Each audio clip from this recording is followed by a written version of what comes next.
स्वागत है T talk एक बूंद सोच की with doctor Satish Mod commentary on Mahabharat. Sir आपका स्वागत है।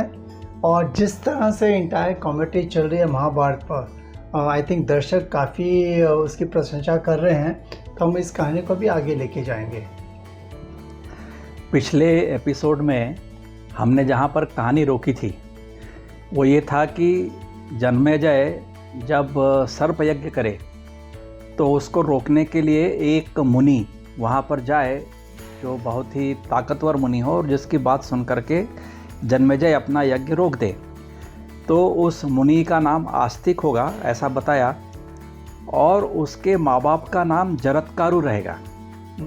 जरत्कारु उसके माँ का नाम भी है और जरत्कारु उसके पिता का नाम भी है, ऐसा ब्रह्मा ने इनको बताया वासुकी को कि यदि ऐसा होगा तभी वो यज्ञ रुक सकता है। तो वासुकी ने कहा एक प्रॉब्लम तो आसानी से हल हो सकती है, वो कैसे है कि मेरी बहन का जो नाम है वो जरत्कारु है, तो अभी हमको इतना ही करना है कि जरत्कारु ऋषि को ढूंढना है। यदि वो जरत्कारु मिल गए तो उससे मेरे कहूँगा, प्रार्थना करूँगा कि मेरी बहन से शादी कर ले, तो उनका जो पुत्र होगा वो जाकर के जन्मेजय के यज्ञ को रोक सकेगा। तो अभी उसने अपने सभी नाग साथियों को कहा कि अभी आप पूरी दुनिया भर में फैल जाओ और जरत्कारु ऋषि को ढूंढो।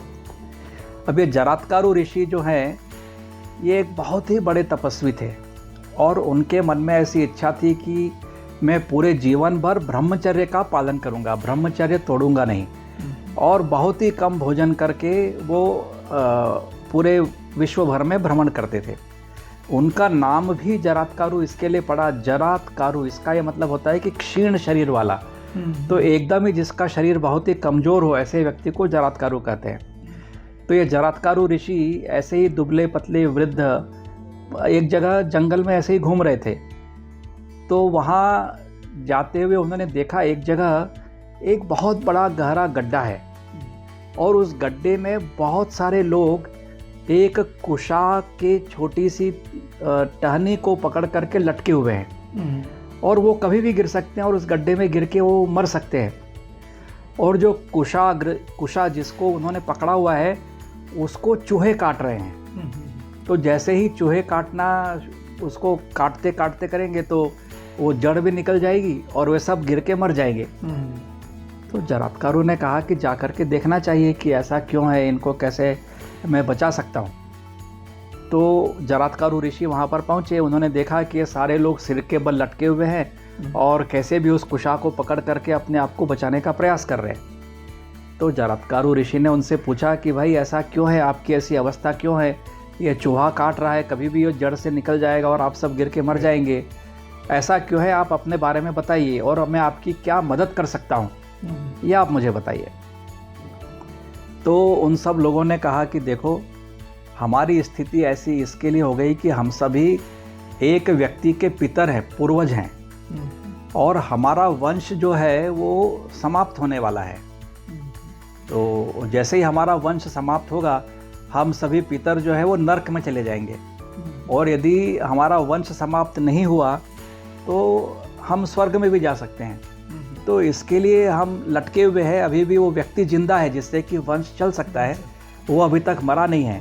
यदि उस व्यक्ति ने विवाह कर लिया और उससे बच्चा हो गया तो हमारा वंश चल पड़ेगा और हम बच जाएंगे, इसके पहले कि ये चूहे हमारी जड़ को काट दें। तो जरत्कारु ऋषि ने कहा कि अरे भाई ये तो बड़ी कोई कठिन बात थोड़ी है, आप मुझको बताओ कौन है वो व्यक्ति, उसको मैं ढूंढता हूँ और उसको बताऊँगा कि तुम शादी कर लो, नहीं तो तुम्हारे सारे पितर जो है वो नर्क में चले जाएंगे। तो उन्होंने कहा चलो ठीक है हम बताते हैं। तो उन्होंने अपने पूरे जो पूर्वजों हैं उनकी कहानी बताना शुरू किया और कहा कि वो जो ऋषि जो है ना, जो जिसका दिमाग सटक गया और जो शादी नहीं करना चाहता, उसका नाम जरत्कारु है, और वो यदि शादी कर लेगा और विवाह कर लेगा, उसके बच्चे हो जाएंगे तो हम सभी तर जाएंगे। तो जरत्कारु तो अभी बड़ी चिंता में पड़ गया। उसने उनसे कहा कह रहे आपके वंश का जो व्यक्ति जिसको आप इतना बोल रहे हो, कहा सुना कर रहे हो, वो मैं ही हूँ, मैं ही जरत्कारु हूँ।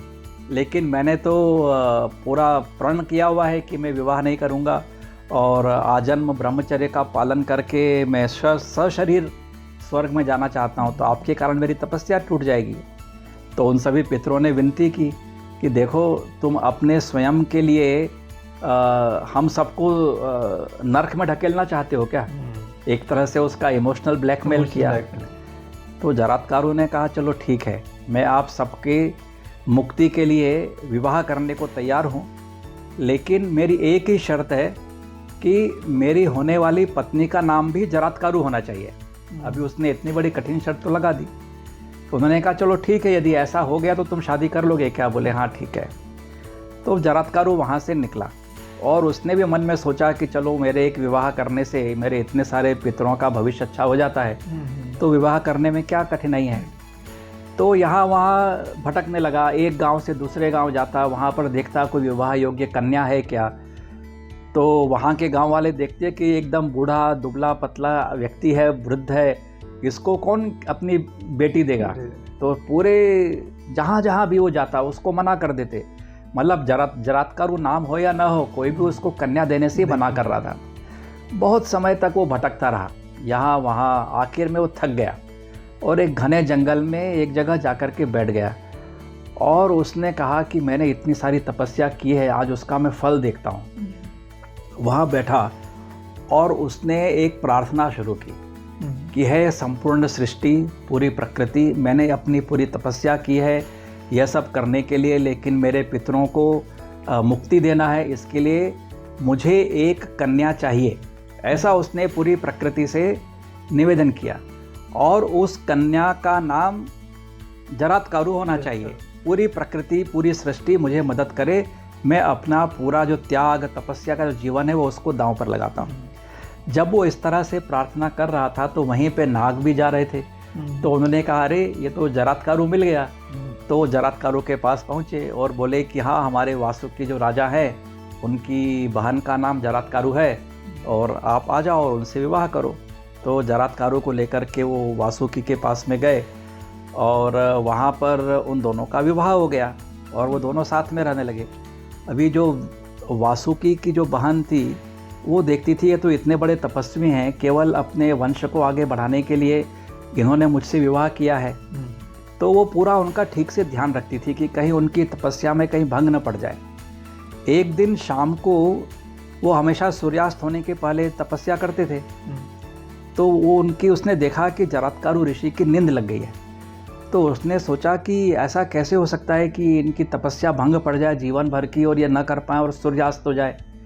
तो उसने उनको उठा दिया कि सूर्यास्त होने वाला है, आपने पूजा नहीं किया, आपकी तपस्या भंग हो जाएगी। तो जरातकारु ऋषि एकदम क्रोध में आ गए। बोले मेरी तपस्या ऐसी है कि यदि मेरी नींद नहीं खुले तो सूर्य में हिम्मत नहीं है कि वो अस्त हो जाए। तुमको मेरी तपस्या के बारे में पता नहीं है, लेकिन तुमने आज मेरा बड़ा घोर अपमान कर दिया है और अब मैं तुम्हारे साथ नहीं रह सकता। तो लेकिन जरातकारु की जो जरातकारु पत्नी थी उसने कहा, बहुत मनाने की कोशिश की, वासुकी ने मनाने की कोशिश की, लेकिन जरातकारु ने कहा कि नहीं, मैंने अपने पूर्वजों के लिए तुमसे विवाह किया, तुम्हारे गर्भ में एक बच्चा पल रहा है, अभी मैं यहाँ से जाता हूँ। तो जरातकारु पत्नी ने बोला कि आप ऐसा आशीर्वाद दो कि वो इतना शक्तिशाली बलशाली महामुनि बने कि उसकी तपस्या से सभी प्रभावित हों और वो जन्मेजय के यज्ञ को रोकने की क्षमता रखता हो। तो जरातकारु ने कहा तथास्तु। ऐसा बोल करके वो निकल गया और उनके बच्चे का जन्म हुआ और आस्तिक हुआ, जिसने आगे जा कर के जन्मेजय के यज्ञ को रुकाया। आई थिंक दोनों कहानी जो एपिसोड में बयान की हुई है, I am sure do catch up with doctor Satish mod in next episode of T talk एक बूंद सोच की commentary on Mahabharata by Dr. Satish Mode, who is the author of a best-selling book, Discover the Arjuna in You. Do catch up with him in our next episode of Tea Talk एक बूंद सोच की। धन्यवाद।